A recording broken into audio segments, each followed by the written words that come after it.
Hey, this is Professor Perez from Saddleback College. Today, we're going to work on the air intake manifold problem. But before we get started, we got to call upon our student volunteer, Charlie. Remember, he's our success story. He started in pre-algebra and made it all the way to calculus. Let's see what he's up to. He better be ready to go. Charlie, what are you doing over there? You got your worksheet? All right, let's get started right there. All right, Charlie, there's our graphing plane. There's our x-axis, our y-axis, and our z-axis.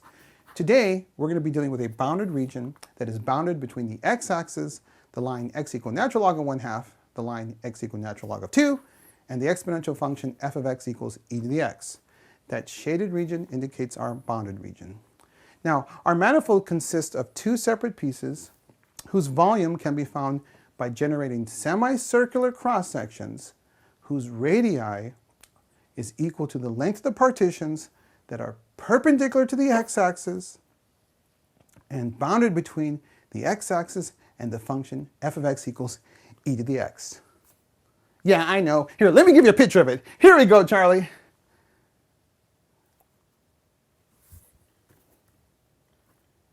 There you go. Now, there's our piece. There it is from another angle. There it is from the underside. And we're going to take two of these pieces to create our manifold that's going to redirect and accelerate air around that triangular obstruction there. And so we'll attach them at the front and put them on either side. Now, our inlet consists of two semicircular shaped inlets. They are slightly at an angle, so don't forget that. And each individual outlet is semicircular.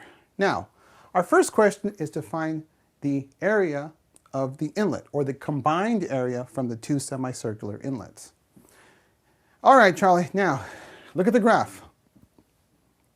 Now, the inlet radius can be found by looking at the point of intersection of the line x equal natural log of 2 and f of x equals e to the x. That y-coordinate represents the radius of one of the semicircular inlets. And so how do we find that y-coordinate, Charlie? F ln of 2. Very nice, and that is? E to the ln of 2. Bring us home. 2. Very nice there, Charlie. Now, the combined area of our two semicircular inlets give us the area of a circle. And so we'll substitute radius with 2, right? And so the combined area is 4 pi inches squared. Oh, I did forget to mention that our units are in inches. So there we go. Now, our next question is to find the area of one of the individual outlets, which are semicircular, right? All right, Charlie, now for that, we got to look at the other side of the graph. And now we're looking at the point of intersection between the line x equal natural log of 1/2 and f of x equals e to the x. That y-coordinate represents the radius of the semicircular outlet. And so how do we find y, Charlie? F of natural log of 1/2. Which is? E to the natural log of 1/2. Bring us home? 1/2. Very nice there, Charlie. Now, since our outlets are semicircular, we'll use the formula area equals 1/2 pi r squared, and we'll substitute r with 1/2. All right, Charlie, what's 1/2 squared? 1/4 times 1/2, 1/8. Very nice, and so our area is pi over 8 inches squared. Now that is the area of one of the individual outlets, right? All right, Charlie, now that we're warmed up, let's do a tougher one. All right, don't get scared. Here we go, Charlie, right here. Now in this problem, we have to find the volume of the manifold. Remember, there's two separate pieces. So let's do a quick review. You remember, Charlie, we did circular cross-sections, and we defined the volume to be pi r squared delta x, where delta x was the width of the partitions that are perpendicular to the x-axis, and that's the case we have in this problem, right? And so our radius can be defined as f of x, in this case, which is e to the x, right? Okay. Now, because each individual piece is composed of semicircular cross-sections, our volume is going to be half of a disk, but because we have two of them, we're going to double it. And the partitions that we're using are moving along the x-axis from natural log of 1/2 to x equal natural log of 2, pi. Now, our function is e to the x, and we have to square that. That's our r squared dx. Obviously, 1/2 times 2 is 1. The pi is a constant, so we can bring that out in front. And now, Charlie, what's e to the x raised to the second power? e to the 2x. That's right, you multiply the exponents. There we go. Now, we have to integrate e to the 2x, which at this point of the class, Charlie, you should be able to integrate by kung fu. What is it? E to the 2x over 2. Very nice there, Charlie. Or you can use a u substitution if you have to. Don't forget about your limits of integration. Now we'll substitute those in to give us e to the 2 natural log of 2, subtract e to the 2 natural log of 1/2. And don't forget, Charlie, 2 to the natural log of 2. You can square the argument and get natural log of 4. Similarly, with 1/2 natural log of, with 2 natural logs of 1/2, you can square the argument 1/2 and get natural log of 1/4. All right, Charlie, now, what's e to the natural log of 4? 4. And e to the natural log of 1/4? 1/4. Very nice there, Charlie. Now, 4 subtract 1/4. Remember, 4 is 16/4. Subtract 1/4 is what, Charlie? 15/4. Very nice there, Charlie. Now, bring us home. 15 pi over 8. Very nice there, Charlie. So our total volume is 15 pi over 8 inches cubed. All right, now that we're really warmed up, let's do a tougher one.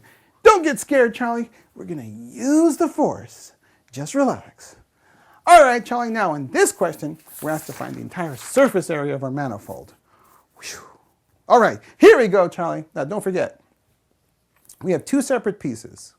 Now, each individual piece is half the area of a surface of revolution. Remember, we covered this before. And so we have the 1/2 times the integral for finding the area of a surface of revolution, right? All right. Now, on the underside, we have 2 little areas that are mirrored from that shaded region up there, right? And don't forget, since we have 2 pieces, we'll have 4 of these shaded regions, right? But each individual part has 2 of these mirrored areas, which are defined to be the integral of e to the x, right? From natural log of 1/2 to natural log of 2. There we go.